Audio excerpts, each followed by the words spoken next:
So good evening, and so I started this course a few weeks ago, and we're going through the material in my book, How to Meditate. And so the class tonight will consist of part of the time me talking and explaining some points about meditation, and part of the time will be practicing meditation, and then also if you have questions, anything you'd like to ask about, I'll do my best to answer. So what I wanted to start with tonight is what is recommended in the Tibetan tradition as to how to construct a session of meditation. So it's not that you are obliged to do it this way. It's just this is what's recommended. So if you like the idea, you can do it. I already spoke in previous weeks about the posture for meditation, and also that it's good if you can have a place in your house or your apartment where you practice meditation regularly, because a certain kind of energy will probably develop in that place such that each time you sit there, it'll feel easier to get into a meditative state of mind instead of just meditating here and there. I mean, it's okay to do that. You can meditate anywhere, but there is an advantage to having a place for meditation. Some people even have a whole room of their house. If you have a big enough house, you can devote a whole room or a whole part of a room to meditation. And then if you find it helpful, you can also have something like an altar. It doesn't have to be as elaborate as this, but something beautiful with some images of the Buddha, of teachers, people who've inspired you. And then you can place like nice objects, offerings like flowers and candles and incense and so forth. So that also helps to give a different kind of sense, a different kind of energy in the room. I discovered this once sort of by accident. many years ago. I was in India with some friends, and we were we were trying to go from Varanasi in the north of India to Kathmandu in the middle of winter, and we had plane tickets, but the flight kept getting canceled because of the weather. In the wintertime, there's a lot of fog in that area, and sometimes the fog is there all morning or even all day, and they don't have the equipment to be able to fly in the fog, so they just canceled the plane. So we ended up getting stuck for about a week, I think, or maybe longer, before we were able to get out of there. So we were staying in this kind of dingy, not very nice hotel. And every morning we'd go down to the airport to see if the plane was going to leave today. And they'd say, no, sorry, not today. So then we'd have to go back to our hotel room. And so it was getting rather frustrating. And then one day, my friend and I were staying with another nun. We thought, well, maybe if we do some prayers, that would be helpful. So we made a little altar in our room. There wasn't much, just like a shelf in front of the window, but we put some images there and some offerings, and then we started doing prayers to Tara, praying. And it seems that the prayers helped, because shortly after that we did manage to get our flight. But it also just transformed the room. The room went from being this, kind of dingy, cheap Indian hotel room to a different kind of room. Just having that altar there really changed the energy, the atmosphere of the place. So after that, I was very happy to, make even just a simple altar in the place where I live, or the place where I stay. I even have a little traveling altar that I can carry with me when I'm traveling, and even in a hotel room, you can set up a little altar there. But again, that's optional. So for some people that may not make any difference, but it's just something that you might try and see if it makes a difference and if it's helpful for you. So then for the meditation session itself, when you're ready to meditate, you sit down in a good position for meditation, which I already explained. We do that each week. And then the next step that's recommended is to generate a positive motivation before starting the meditation. So the Tibetan Lamas, at least the ones that I've studied with, they really emphasize this because they say we always have a motivation for the things that we do. There's always something that moves us, that drives us, that inspires us to do the things that we do. And we're not always aware of what our motivation is. It's not always at the conscious level, but it's still there. And the motivation that we have for the things that we do is very, very important. In fact, it's said to be the most important factor in terms of what kind of results, what kind of effects will come from the actions that we do. There's always going to be some kind of results, both for ourselves, for others, for the world. And the motivation that we have will determine whether the results will be something good, useful, positive, beneficial, or not. It could even be harmful or negative, creating more problems, more suffering rather than more happiness. And so they really put a lot of emphasis on making sure that we have a good motivation, a positive motivation for the things that we do, especially spiritual activities like meditation. So they say in general, it's good to just investigate, look into your mind and ask yourself, why am I doing the things that I do? Why do I drag myself out of bed in the morning and then, do the things that I do during the day, eating, going to work, meeting with people, doing various things, going to bed at night. So what is it that moves me, that drives me? What is that motivating factor? Or it could be more than one. It could be a number of things. And why do I come to a place like this to learn meditation and practice meditation with other people? So like I said, it's not always obvious. It's not always something we're consciously aware of, but it's good to check. Because if there are underlying motivations that are not so good, not so positive, not so wise and skillful, then the practice of meditation could go wrong. It could go in the wrong direction. We could make mistakes. We could end up somewhere we don't really want to be. So to make sure that our practice of meditation does go in a good direction and take us to where we would like to be, then it's important to make sure we have a good motivation. And they say that the very best motivation we can have is altruism, which means thinking of others, wanting to benefit others. And the highest form of that is bodhicitta, the mind of enlightenment, which is to think, to feel, the wish to become a Buddha, to become fully enlightened, to be able to help all living beings become enlightened as well. So that's a really big thing. And normally we need to know more about Buddhism. We need to have a pretty good understanding of Buddhism and the Buddhist path before we can really feel that. But if you're not at that point yet, where you can feel definitely I want to become enlightened to help all living beings, then you can still have another kind of altruistic motivation, where you may just want to help others as much as you can in your life. I think we all do feel that way, at least sometimes, the wish to help others, to help the world, to make the world a better place, to help relieve the suffering of people and help them have more happiness.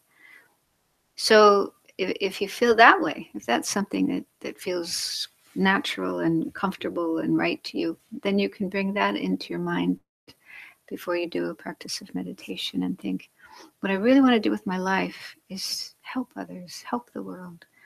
And I wish that this meditation will help me to do that, will enable me to have more qualities like wisdom, compassion, love, and so forth, patience. We need certain qualities to be able to help others in a good way. So you can think, may this meditation help me to be more helpful to others. Or you could just think, may by doing this meditation, may it bring more benefit, may it bring more positive energy into the world and bring more peace and happiness to others. So you can use your own ideas, your own words, to find a motivation that feels right to you, that feels comfortable to you. Yeah. So what just to let you know what I do, when the motivation that I use and feels right for me is, I think my long-term goal, my ultimate long-term goal is becoming enlightened. I'm really inspired by the Buddha and what he did and what he taught, and I really want to follow his footsteps and become enlightened as well.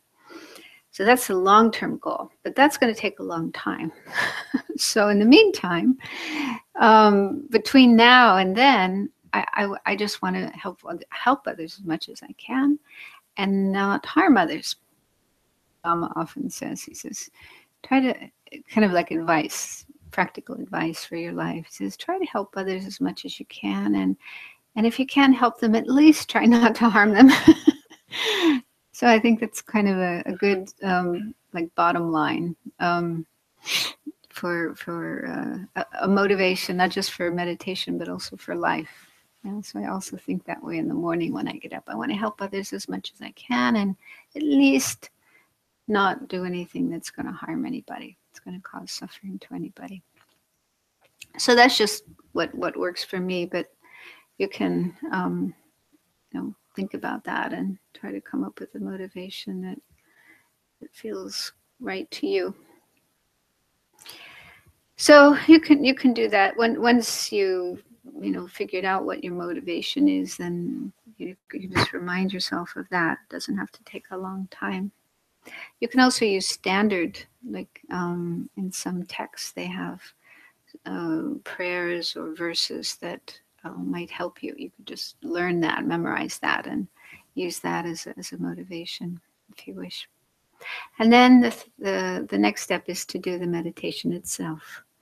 And so as we're going through this class, we're doing different kinds of meditation. So far, we've only done the meditation on the breath, but later we'll get into more complex kinds of meditations, like on analytical meditations on the path to enlightenment. So you just decide beforehand what meditation you're going to do, and then do that for however long. It's good to have some idea of how long you're going to meditate for, 5, 10, 15, whatever amount of time. And you can use a timer if you want. They have these apps now that you can put on your phone and or iPad or whatever that make a sound, like a gong or a ding, when the meditation is finished, when the time is finished, and that way you don't have to keep looking at the watch. So that's very handy.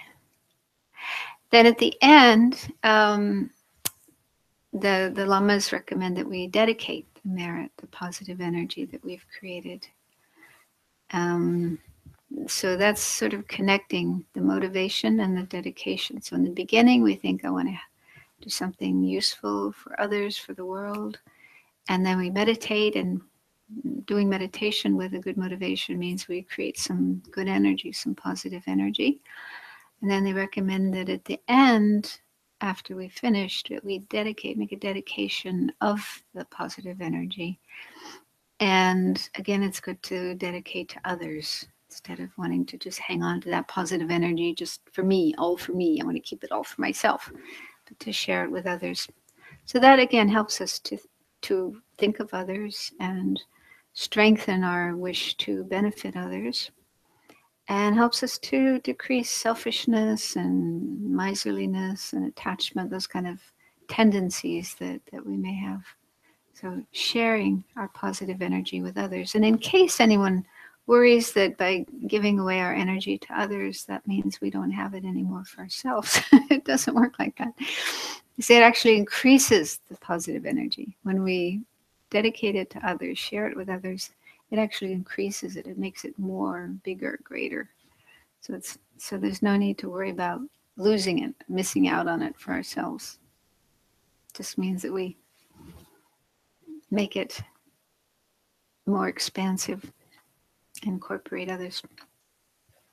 So we'll be doing these 4 things tonight, and if you have any questions about it, you can ask later. So we're already sitting, so that's for the first step, and then for the motivation, um, just take a few moments to think about that. You can think about what I said, or you can think about other things that you may have heard or read before about this idea of motivation. And just do the best you can to generate a motivation that goes beyond just me, myself, my needs, my wishes, but tries to expand your heart, open your mind to others and think of others, and feel that you're sitting here and doing meditation not just for yourself, but for others as well. And if you know about the motivation of bodhicitta, the mind of enlightenment, wanting to become enlightened and help all living beings, so if you're comfortable with that idea, you can bring that in as well.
Okay, so then for the main meditation, let's do the meditation on the breath.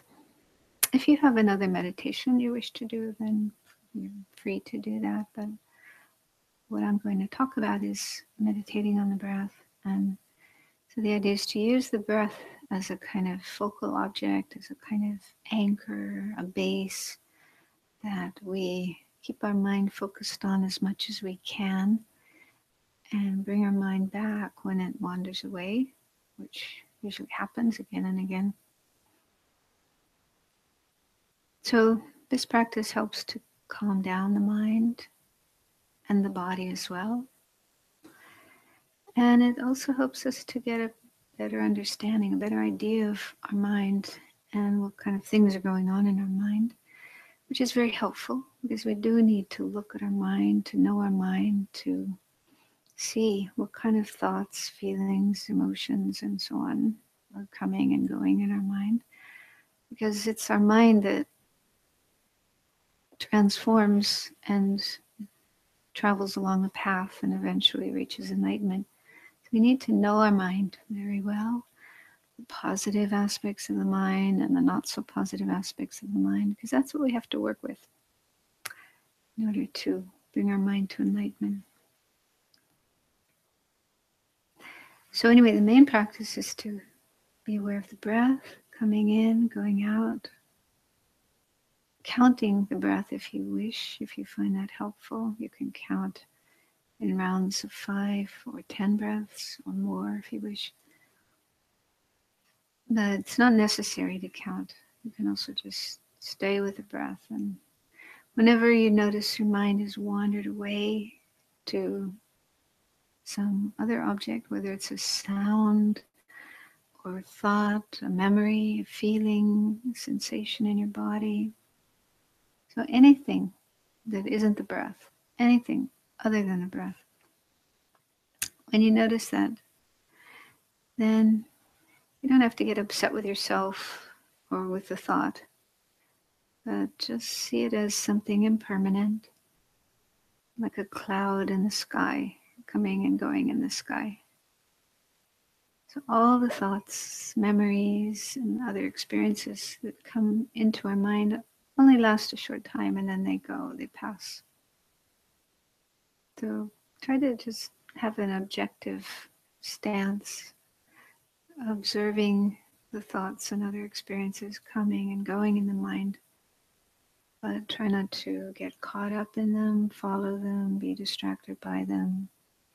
And also try not to react to them with liking or disliking or fear or any emotion. Just see them as mental events, like clouds in the sky coming and going. So let them come, let them go, and then come back to the breath as soon as you can. And do this with an attitude of friendliness and kindness and patience, compassion towards yourself rather than being hard on yourself, being heavy, judgmental, critical, impatient with yourself. So it's very important to have this attitude of kindness and friendliness with yourself and with your mind and whatever comes up in your mind.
So try to look out for expectations. This is something I talked about last week. Wants to have certain experiences is sort of hoping for them, waiting for them to happen. So it's best not to have any expectations at all and just accept whatever kind of experience you have during meditation. And try not to judge. This is a good experience. This is a bad experience. I like this. I don't like that. Try to give up those kinds of attitudes. And instead, just be content with whatever kind of experience you have in your mind or in your body in your meditation. Just accept it all and understand that it's all impermanent. Whatever occurs only lasts a moment and then it passes.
So there's just a few minutes left.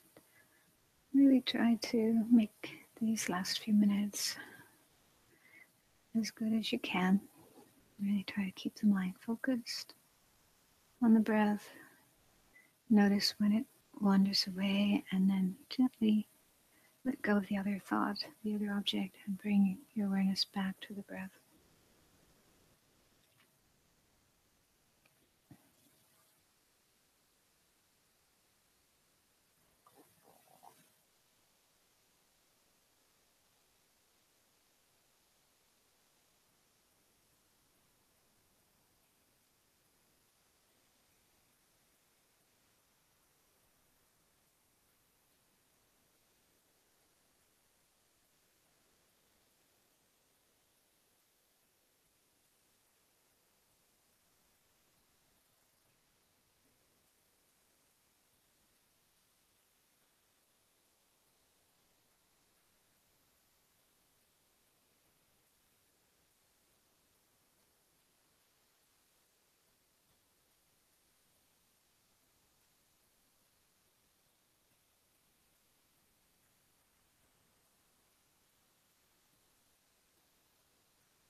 Sorry. So we'll do some more meditation later, but I wanted to talk about some of the problems that can often occur during meditation. So if you have problems, don't worry, you're not the only one. I think everybody has problems when they meditate. It's kind of funny because the practice itself, the technique is so simple. Just sit, breathe, watch your breath. I mean, it's incredibly simple. It's not complicated. But then when we attempt to do it, then we find it's actually not so simple. Is that your experience? Yeah? Does anyone find it easy? Okay, um, so they do say in the traditional texts that there are problems or obstacles that come up when we meditate, and then there are recommended remedies, things we can do when these problems occur. So probably one of the most common problems is just not being able to keep the mind on the object, mind wandering away, being distracted away from the object. And it's quite common, quite normal for this to happen again and again and again. It was really helpful for me when I read something, some Western scientists, including William James. Oh, I guess I don't know if he's a scientist, psychologist. He was an American psychologist in the early 1900s. But anyway, he did some experiments, and I think they've also been replicated more recently in human attention span. How long a normal human being, not a person with some kind of mental problems, but somebody who's considered normal, kind of healthy, how long a person is able to keep their mind on one object before it wanders away. And what they find, it's only about 4 or 5 seconds. Okay, 4 or 5 seconds. That's pretty short. And what they said is, if with training, if a person trains themselves to concentrate, then they can extend that a little bit longer, maybe 9 or 10 seconds. They don't know about the methods on how to cultivate calm abiding or shamatha, samadhi in Asia. But yeah, according to Buddhism and also Hinduism, they say a person can train their mind to stay concentrated on an object for hours without being distracted. So that's not known in the West. Well, now it's becoming more known, but probably a lot of people don't believe it. Anyway, the point is, if we find it difficult to keep our mind focused on the breath, it keeps wandering away. This is actually normal. It's the normal way that our mind works, is that it's constantly going from one thing to another. So it just doesn't have, and what Buddhism says, it just doesn't have the habit. We haven't trained ourselves or habituated ourselves to staying focused on one object. So we've never learned to do that. We never trained ourselves to do that. So we can't really expect that our mind should be able to do that, at least in the beginning. With training, with practice, one can extend the length of time more and more, even up to hours. But that takes a lot of time, a lot of effort. So anyway, if you have this problem of the mind wandering away from the object, it's completely normal. And there's not really any magical cure for this, except to just keep bringing the mind back to the object. So we need to have mindfulness, and what's called introspection or vigilance. So these are like mental factors that are used in the development of concentration.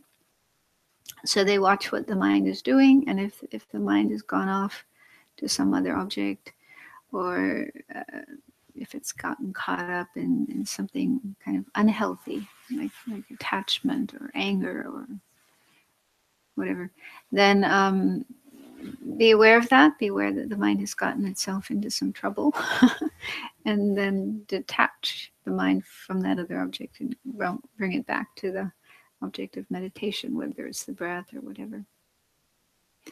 So that's really the only thing to do, is to just keep coming again and again. And there are other methods. I'll talk about these later. If your mind really gets stuck in some kind of, like, anger, very, very angry, or very, very attached, full of desire, craving, and you just can't bring it back to the object, and it just immediately jumps away again. So if you do have a really big problem like that, then there are methods you can use, specific methods for dealing with that kind of problem. We'll talk about that later, but for most of the time when our mind wanders away, it's just something, like we hear a sound and then we start paying attention to the sound and wondering what it is and thinking about it, or we think about a movie that we saw, or music that we listened to, or conversation that we had, something that happened in the past, and our mind is going to that and reliving that experience, remembering that experience, or fantasizing. Sometimes the mind will fantasize about future experiences that haven't yet happened, but we wish to happen, we hope to happen. So these are probably the most common distractions that our mind gets caught up, or thinking about our work, thinking about our life, thinking about our problems. So thinking. And of course, sometimes we do need to think about our life and our work and our problems and make plans and so forth. But it's good when we sit down to meditate to make some kind of determination that now I'm going to meditate and put other things aside for later. I'll take care of my shopping list later. I'll solve my problem at work later, not during my meditation session. So it's good to start the meditation session with that determination that we're not going to let ourselves think about anything else and just come back to our object, like the breath. And this is something we already do. Like, for example, maybe you have to have a very important conversation with somebody, something quite urgent, quite serious, quite important. So you will probably turn off your phone and ask the people around you to not disturb you during that period of time, so that you can just focus on this conversation and not be disturbed by other things. So this is something that we do. We know how to do it. We do it sometimes. So it's good to try to have that same attitude about our practice of meditation. This is the time to meditate. This is the time I'm going to be spending with myself, with my mind, to understand my mind better, to work on my mind, to develop my mind. So I'm really going to focus on this, and other things can wait until later. I can take care of other things later, but really, it's good to see meditation as something important and something joyful as well. We shouldn't see meditation as hard work and a burden and, something we don't really like doing. It's good to see it as something beneficial and something positive energy into ourselves, into our life, into our mind. So try to have a sense of joy, joyful effort, joyful enthusiasm about it. And then there's also this method that's used in the Tibetan tradition to help calm down the mind. You can use this at the beginning of a meditation session if your mind is very, very kind of restless and distracted. But you could also use it in the, partway through if your mind gets very restless and distracted. And it's called the 9-round breathing meditation. Maybe some of you have done that before. No? You have. Okay. So there's different ways of doing it, but the most simple way, the way we'll do it tonight is, so the 9 rounds are divided up into 3 groups of 3 breaths. And so the first 3 breaths, you imagine that the air is coming in and then out through your left nostril. So it's in through the right and out through the left. Later, there's a more complicated way of doing this where you actually visualize these energy channels in your body, but we won't do that tonight. We'll just do the simple way. So, first 3 breaths in through the right and out through the left. The next 3 breaths, you reverse that. You imagine coming in through the left and out through the right. Then for the last 3 breaths, you just have the breath coming in and out through both nostrils. And while doing this, you just breathe normally, but really focus, pay attention to the whole cycle of the breath as it's coming in, and then there might be a little pause, and then going out, and then again there might be a little pause, and then the next breath coming in and going out, and so on. So it's a way of really calming down the mind, getting the mind to be more focused, more in the present, more in the body. And you can do it more than once. You could do it like several repetitions of the 9 round breathing if you want, but sometimes just once is enough. So let's just do it now. We'll do it together so you get a taste of it.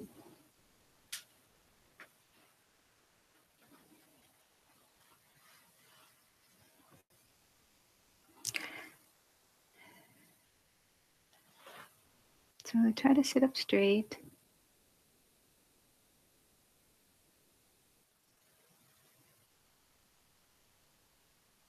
So now take 3 breaths in which you imagine or visualize that the breath is coming in just through the right nostril, going in, and then going out through the left nostril. So do that for 3 breaths and really focus on the breath, the whole cycle of the breath, coming in through the right nostril, out through the left nostril.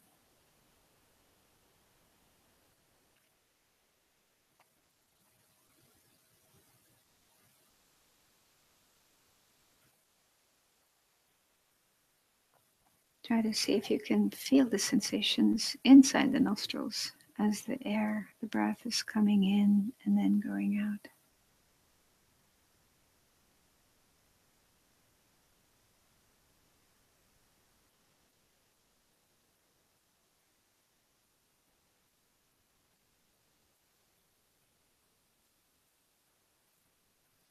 And then reverse. The next 3 breaths, do the opposite. Imagine the air is coming in through the left nostril, all the way in, and then going out through the right nostril. And really try to feel the sensations of the air coming in, going out.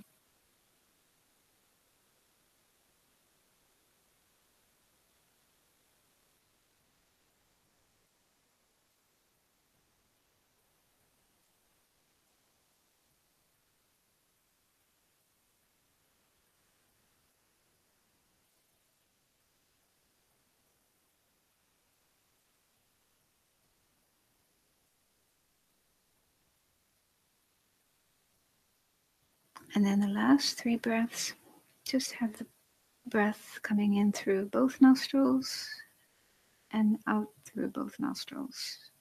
And again, really focus on the nostrils and sensation of the air, the breath, as it's coming in and going out of the nostrils.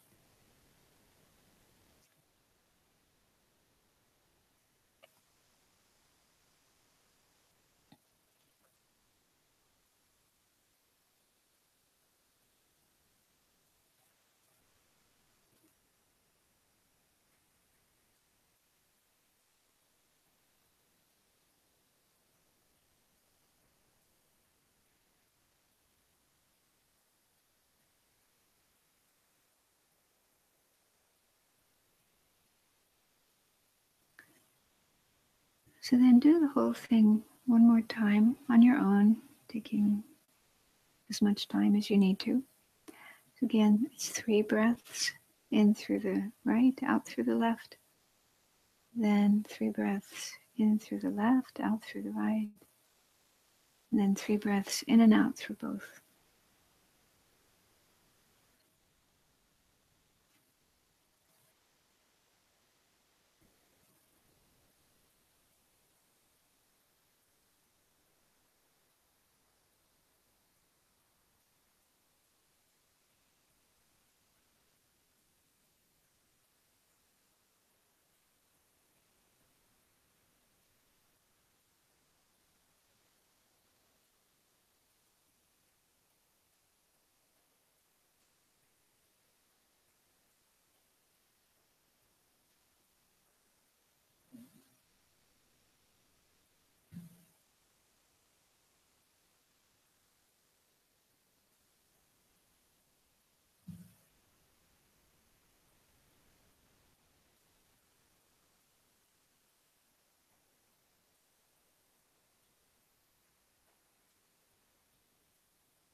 So this practice actually comes from the Mahamudra tradition. This is a tradition of meditation where the aim is to recognize the nature of the mind, both the conventional nature, the clear, knowing nature of the mind, and then the ultimate nature of the mind, the emptiness of inherent existence of the mind. So this practice is to help calm down a restless, wild, crazy mind before we do Mahamudra meditation. And if you can also use your finger to block whichever nostril you're not using, if you want. So if you're like when you're breathing in through the right and out through the left, you can block off the left nostril. And then move it over to the right as you're breathing out. So that's also a way of doing it if you wish. Just move your finger back and forth. Or you can just imagine or visualize that the breath is coming in and going out through these different nostrils. Do you think that's helpful?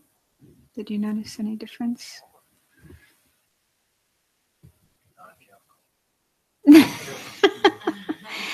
Yeah, that's a problem. If your nose is blocked up, well, maybe you need to do something else. On the other hand, it might help to unblock the nose. Yeah.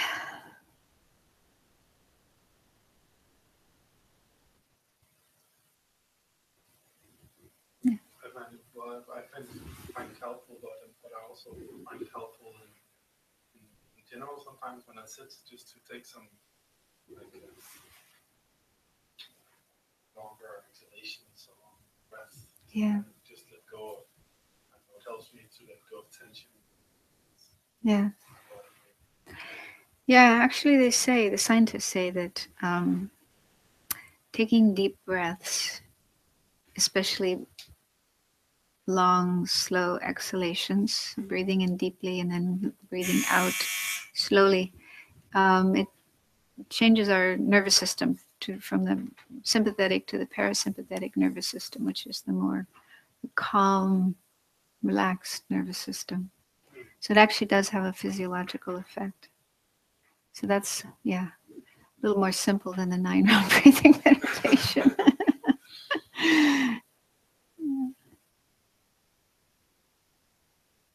And also you can imagine when you're breathing out any kind of sweeping out, clearing out any tension, any bad energy left over from the day. So just breathing that out, sending it out, getting rid of it.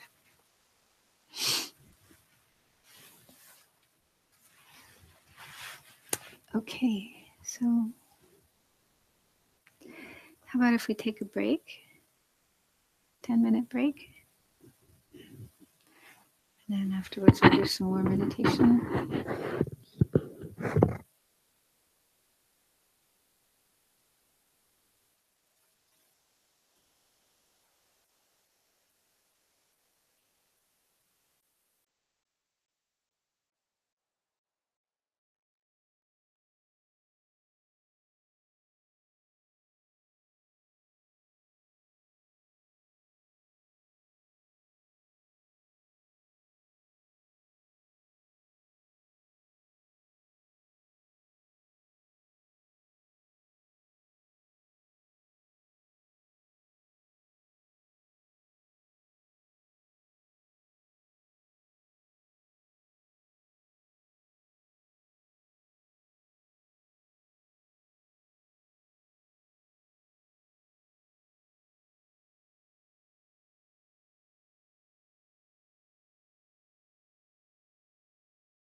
So I'll just mention another problem that often happens with meditation, and that is sleepiness, especially at night, um, or after eating a meal. It could also happen in the afternoon if you eat a big lunch and then you try to meditate afterwards.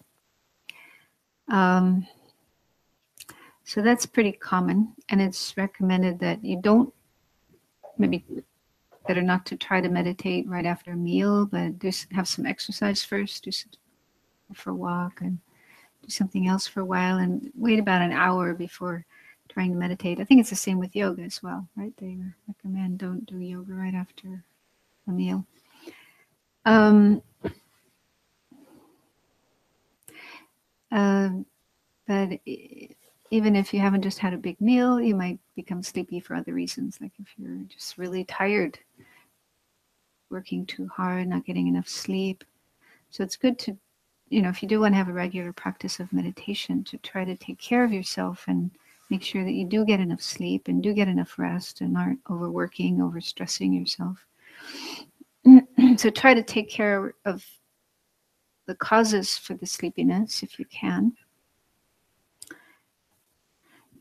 Even if you do that, even if you get 8 hours of sleep or 10 hours of sleep at night, it can still happen that you find yourself feeling sleepy during meditation.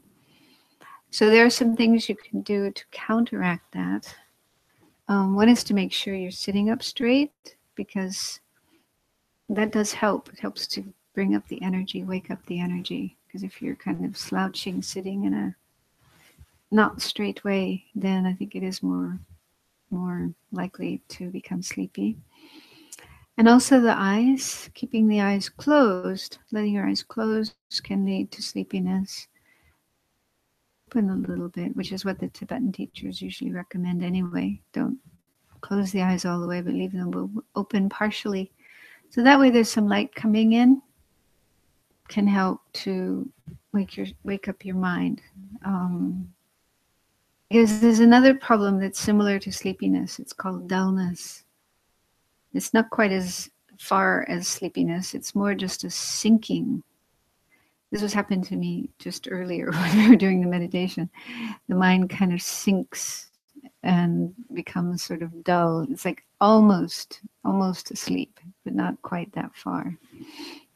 And so it's just not a kind of bright, alive state of mind. So I noticed that happening, and I just opened my eyes a bit more and sat up straight, and it passed. So those are two things you can try to do if you notice sleepiness or drowsiness or dullness. And open your eyes so there's light coming in. And sometimes that'll be enough to make it go away.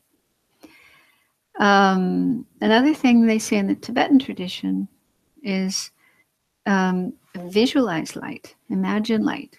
So you can imagine your body, or at least your head, filled with light. Because light does wake us up. Yeah, kind of brightens up the mind, wakes up the mind. So just to visualize like a light bulb going on inside your head, very, very bright. So that might help as well. Tibetans really like to visualize. They have all these visualizations. So I think it's harder for us in the West to visualize. We're not so used to doing it. But if you're good at visualizing, you're able to do it, then you could try that. And so the point is, try to resist the feeling of wanting to fall asleep, awake. And what I find is that if I just resist it and, kind of fight it for a while and keep myself awake, after a while it passes. It doesn't just get worse and worse and worse, and then I have no choice but to go and take a nap. But it usually is just a temporary thing, and it will pass. Do you notice that when you do these long, like, Vipassana retreats? Do you have sleepiness coming up? And what do they advise? I'm a pseudo-insomniac, so I think it sounds wonderful. So I never, I don't think it's You never feel sleepy when you meditate. Well, I wish I did, You wish you did. Well. Sit up straight.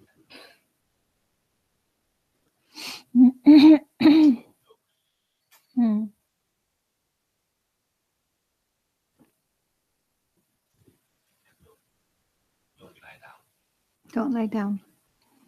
Yeah.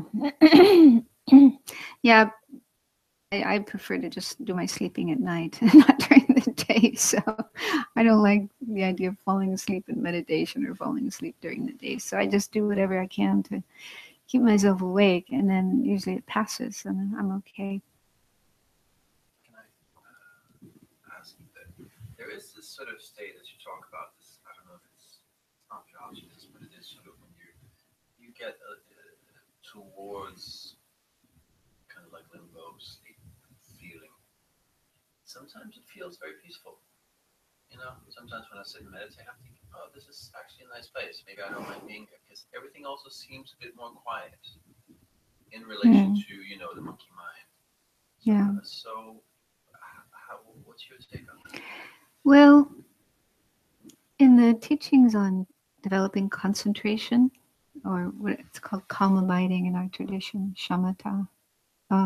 So this is training yourself to stay focused on an object for longer and longer periods of time, and eventually you reach this point where you can just, your mind is just, without effort, without trying, your mind just stays on the object, and it's very blissful in your body and your mind and so forth. So there's a whole explanation of how you do that, how you get to that point, and the different stages you go through on the way, and what kind of obstacles will occur on the way. So in that body of teachings, that's where you find an explanation of this. But sometimes it's translated as dullness or sinking or lethargy. And it's actually said to be one of the biggest obstacles to attaining calm abiding. And some people, some meditators, even get into that state and think that they've achieved calm abiding. So it's actually like a it can look like calm abiding, but it's actually not. So they really talk a lot about how to look out for that, how to be aware of that, and how to deal with it if it happens. So yeah, I mean, it can be very pleasant, and your mind very still, very calm, and yeah, it's so even advanced meditators, experienced meditators, can fail to recognize it and think they've achieved calm abiding when actually they're a long way away from it. So it's kind of a danger, it's like a trap, you know, what do you call it? Like a false, yeah, a false state, or off the track. You've actually gone off the track. You're not going in the direction of shamatha anymore. Hmm? Okay. And then just for one more thing, and then we'll do some meditation with physical pain or physical discomfort. So that's another common problem. Probably everybody will experience it at least sometimes. Advice on how to deal with it.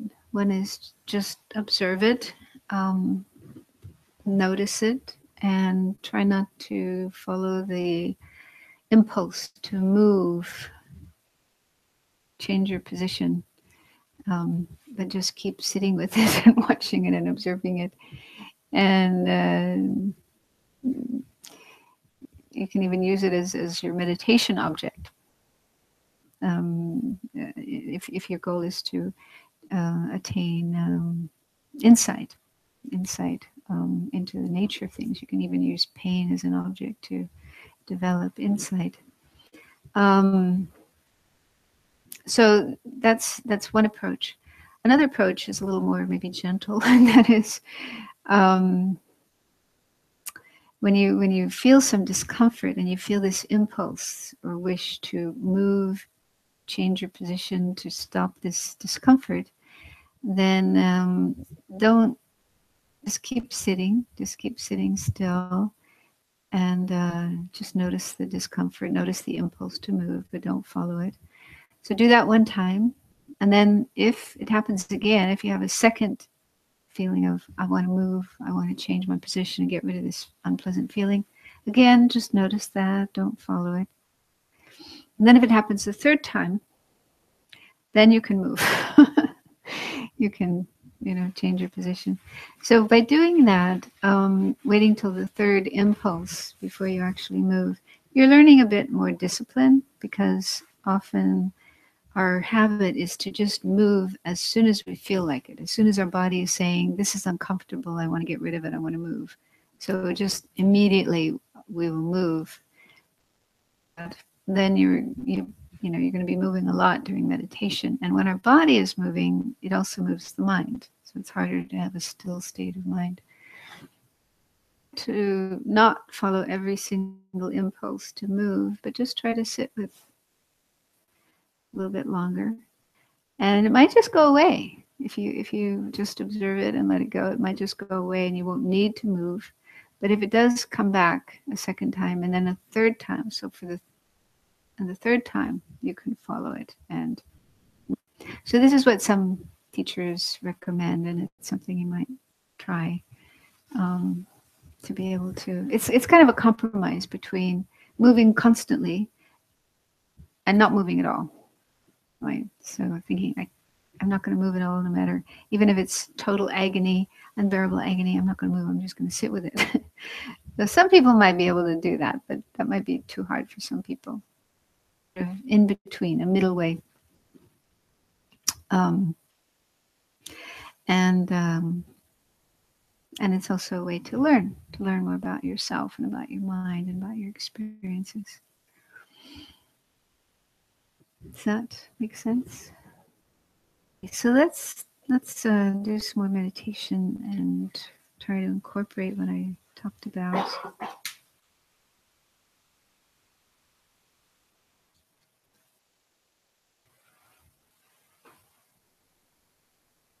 So if you've found the breathing meditation, the 9-round breathing meditation helpful, and you would like to use that to get your mind settled down, then you can do that.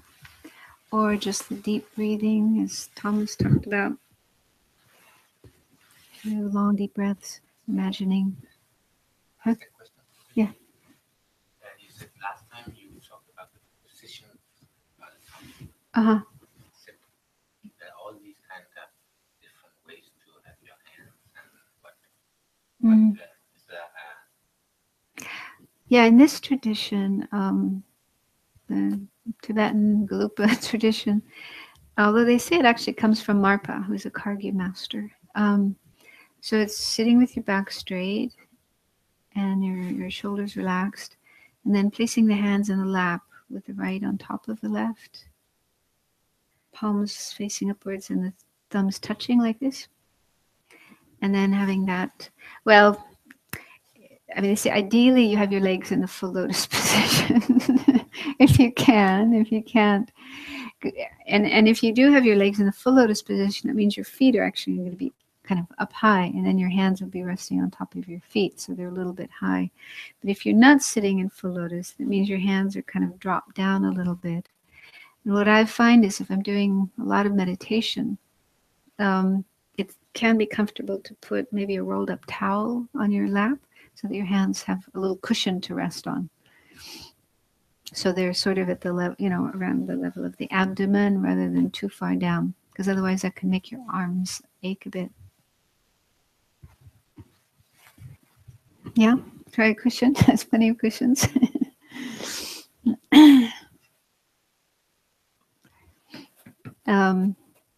And then don't press your arms against your sides, but leave some, like a kind of bow shape with your arms. And then your mouth is relaxed, closed ideally, so that you can breathe in and out with through your nose. But if your nose is blocked up, then you need to have your mouth open so you can breathe in and out through your mouth. And they also recommend placing the tip of the tongue on the roof of the mouth behind the upper teeth. You don't need to swallow so much, because swallowing can become somewhat distracting when you meditate. Just letting the tongue rest behind the upper teeth. And then just leave the teeth natural, not tight, clenched. And then having the eyes open a little bit, not closed completely, because opening the eyes can help prevent sleepiness and also dullness, this dull, sinking state of mind. And then you just have your eyes looking downwards. They say looking at your nose, but I don't think that means literally looking at your nose, but I think it's more kind of along in that direction.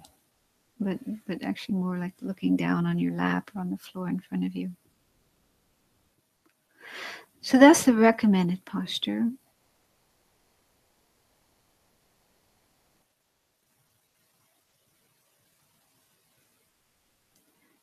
Okay, so if you wish, do the 9-round breathing meditation or the other breathing meditation, and then just move on to the meditation on the breath, letting the breath flow in and out, and trying to stay with the breath as much as possible. Whenever the mind wanders away from the breath, gently, patiently bringing it back to the breath. And you can, if you want, you can make kind of mental notes as to what the mind is doing when it wanders away, thinking, hearing a sound, remembering. So you can just make little notes in your mind as to what is happening, and then just let go of the other object and come back to the breath.